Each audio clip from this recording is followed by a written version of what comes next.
Kuha tayo ng dahong malunggay. Himayin natin at iluluto natin. Pangulam, didiretso na natin puputulin lahat. Kasi tatanggalin na natin to hanggang ugat.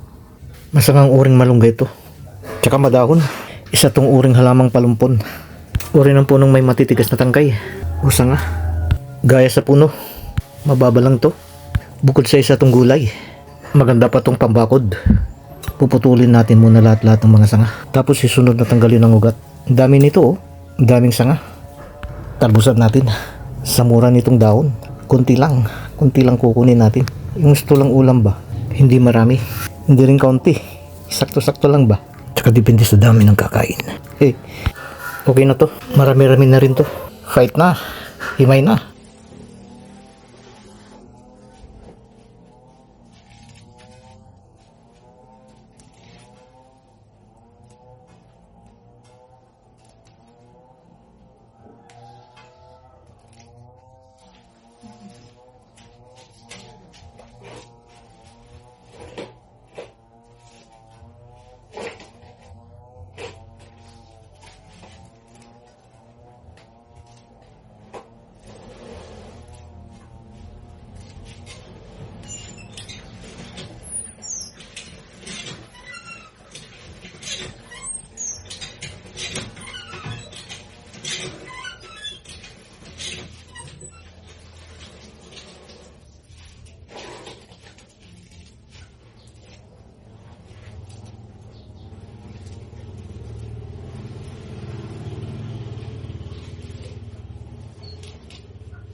Napakalaking benepisyo ito sa ating kalusugan. Malunggay.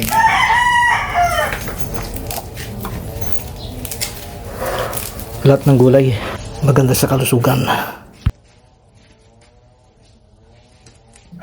Ang pagkain gulay ay nagpapalusog ng katawan.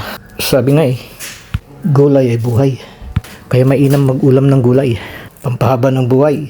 Actually lahat naman ng dahon nito ay pwede. Kaya lang masyadong marami. Kaya yung mga murang dahon na lang kunin natin. Itong ibang dahon na himayin pa rin natin. Pangkain natin ng manok.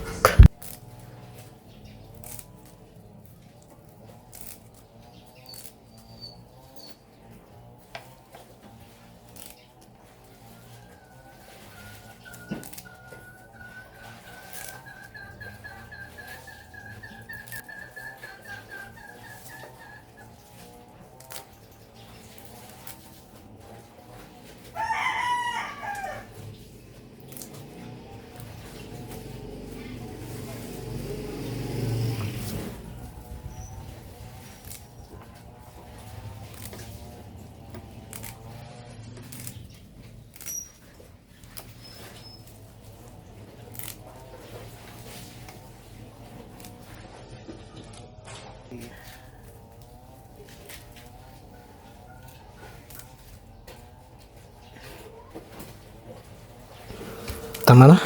Okay na?